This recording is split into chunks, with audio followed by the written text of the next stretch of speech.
Depuis quelques jours au musée de Soissons, les visiteurs ont la chance d'admirer Anguille et Rouget, cette toile peinte en 1864 par Édouard Manet, et cela impressionne. Vous y attendiez de voir Non. un Manet ici à Soissons? Non, je ne m'attendais pas à voir un Manet à Soissons. C'est une belle surprise, effectivement. Dans une ville comme Soissons, ça permet d'avoir accès à la culture aussi beaucoup plus facilement. C'est plutôt, je pense, bon signe pour le patrimoine culturel de la ville d'avoir l'honneur, si on peut dire, d'accueillir un tableau d'un peintre célèbre. L'anguille, qui trône au milieu de la toile aux côtés du Rouget, est directement menacée d'extinction.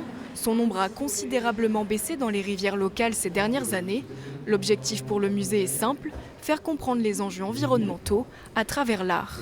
Le prêt de cette œuvre dans nos collections, c'est l'introduction tout simplement à la fois d'un chef-d'œuvre, c'est une évidence, mais aussi de moments, comme je l'ai dit, d'échanges qui permettent d'inscrire au cœur du musée une question transversale qui nous concerne tous, celle du climat, de l'environnement, de la protection de l'environnement, dans les milieux aquatiques en particulier. Une centaine d'œuvres du musée d'Orsay sont prêtées au printemps dans différentes institutions en France.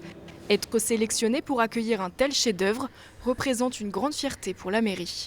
C'est une très grande fierté pour le musée et la ville de Soissons d'avoir pu accueillir ce tableau et être retenu parmi 31 musées de France, d'accueillir ce tableau. C'est une grande fierté. C'est pour nous l'occasion d'inviter le Soissonnais à voir une œuvre chez eux, dans leur musée.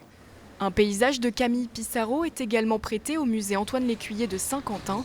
Les deux œuvres sont à admirer dans les musées axonais jusqu'à la fin du mois de juin.